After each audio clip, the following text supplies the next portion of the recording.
আজকে আমরা ঘুরে এলাম চর কুর্তিমুখী চরহেয়ার তারোয়া বিচ। আপনারা যারা এই নামটি শুনেননি বা জানেন না তাদের জন্য আজকের এক্সপ্লেইনটা, এবং আমরা দেখাবো কি কি আছে এখানে এবং ঘুরে আপনি কী কী করতে পারবেন। এখানে রাতের বেলা ক্যাম্প ফায়ারিং করতে পারবেন, অনেক এনজয়। এবং এখানে অনেকেই আমার মনে হয় জাননি এভাবে সমুদ্র সৈকত দেখতে পারবেন, একদম ভিউ একদম অনেক সুন্দর জায়গা, যা বলার মতো না, যা আপনি গেলে এখানে বুঝতে পারবেন। প্রথমে আমাদের লঞ্চে করে আপনাকে যেতে হবে সদরঘাট থেকে। যখন আমরা পুরো ভিডিওটা এক্সপ্লেন করব তখন আপনি এটা দেখতে পারবেন যে এখানে কিভাবে যেতে হয়। এখানে আপনার নৌকা নিয়ে ঘুরতে পারবেন, একদম অনেক সুন্দর জায়গা, সত্যি অসাধারণ জায়গা। আগে যদি জানতাম এই জায়গাটাতে আরও অনেকবার যাইতাম, বাট আমার যাওয়া হয় নাই। তো এইভাবে আমার সাদ্দাম বন্ধু, সে দেখেন সমুদ্রের পাড়ে এভাবে ঘুরে বেড়াচ্ছে। তো আপনিও চাইলে কিন্তু এভাবে একটা সময় উপভোগ করতে পারেন। আমরা অনেক এনজয় করেছি এই জায়গাটিতে, আমি নিজেও এই জায়গায় ঘুরতে মানে খুব উপভোগ করেছি। তো আপনারা যা ভাবেন যে নির্জনতা জায়গা, যে একা কীভাবে সময় কাটাবেন বা এরকম যদি কোনো জায়গা পেতেন, তো এইভাবে আপনি যখন পৌঁছাবেন একদম সুন্দরবনের মতো আপনি একটা ফিল করবেন যে আপনি কোথা দিয়ে যাচ্ছেন। তো আশা রাখি এই জায়গায় আপনি যদি ঘুরতে যান অবশ্যই আপনার সময়টা খারাপ যাবে না, অনেক ভালো লাগবে। অটোতে করে যেতে হয়, এইভাবে ক্যাম্প করতে পারবেন, গোসল করতে পারবেন সেমভাবেই। তারপর এইভাবে মানে একদম নৌকাতে যখন ঘুরবেন না, অনেক ফিলটা অনেক ভালো লাগবে, সূর্যোদয় দেখতে পারবেন। তারপর রাতের বেলায় এইভাবে ক্যাম্প করে শুয়ে থাকবেন।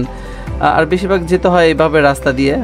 পুরো ভিডিওটা আসতেছে বলবো, আমরা স্পিড বোটে যাই এই জায়গাটাতে, এবং কোথায় কিভাবে যাবেন, কিভাবে কত টাকা খরচ যায় আমরা সামনে খুব ভিডিওটা নিয়ে আসবো, মানে এমনভাবে যাতে আপনি পুরোটা বুঝতে পারেন। জাস্ট এটা একটা স্যাম্পল আপনাদেরকে দেখানোর জন্য বলতে পারেন, ট্রেলার জাস্ট সামনেতে আসতেছে যে কিভাবে পৌঁছাবেন, কত টাকা খরচ যাবে এবং কোথা থেকে কিভাবে যাবেন। তো জায়গাটা সত্যি উপভোগ করার মতো একটা জায়গা। আমরা সবাই খুব এই জায়গাটাতে খুব এনজয় করি, যে আমাদের ধারণার বাইরে ছিল যে এত সুন্দর একটি জায়গা। তো এক একজনের ভিডিওতে আপনি দেখতে পারেন এক এক রকম। আসলে সত্যি কথা বলতে এটা একটি চর অঞ্চল, এক এক সময় এক এক রকম ভিউ থাকে। তো আপনি যে দেখতে পারেন যে জায়গাটা কেমন। এই যে আমি যখন ঘুরে মানে অনেক ভালো লাগছে আমার এখানে, এক কথায় অস্থির জায়গাটা। তো আবার যাব আমরাও, সামনে ভিডিও আসতেছে। আমি আশা রাখি যে সম্পূর্ণ ভিডিওটা দেওয়ার চেষ্টা করব, যে কিভাবে যাবেন, কোথায় খরচ, কোথায় কীভাবে এভাবে ডাব খেতে পারবেন, এভাবে ক্যাম্প করবেন। আমি সহ কি আমাদের অনেক মানুষ যে আমাদের পূর্বে ওইখানে পৌঁছেছে, তারাও অনেক ঘুরেছে। দোলনা খেলতে পারবেন, এভাবে জঙ্গলে কাঠ টোকাবেন করার জন্য। আমরা এইভাবে ভিতর দিয়ে ঘুরি অনেক।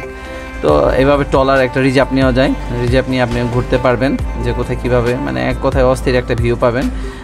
সাদ্দাম সবসময় খুব এনজয়ের সাথে থাকে। আমরা রাতের বেলা বারবিকিউ করে খেতে পারবেন, অস্থির, খুব ভালো লাগবে। এখান দিয়ে আপনি ঘুরলে অনেক জায়গা দেখতে পারবেন। এই চর অঞ্চলে অনেকগুলো দ্বীপ, পটুয়াখালীতেও কয়েকটা বিচ আছে, সেখানেও আমরা দেখাবো। এই ভিউগুলো সম্পূর্ণ তুলে ধরবো আপনাদের সামনে খুব শীঘ্রই। তো দিন শেষে শেষ বেলায় যখন চরের পারে আমরা সাইকেল দিয়ে ঘুরি, আমার ফ্রেন্ড সাদ্দাম ও সাইকেল দিয়ে এইভাবে ঘুরে বেড়ায়। তো আপনিও খুব এনজয় করবেন। Take care.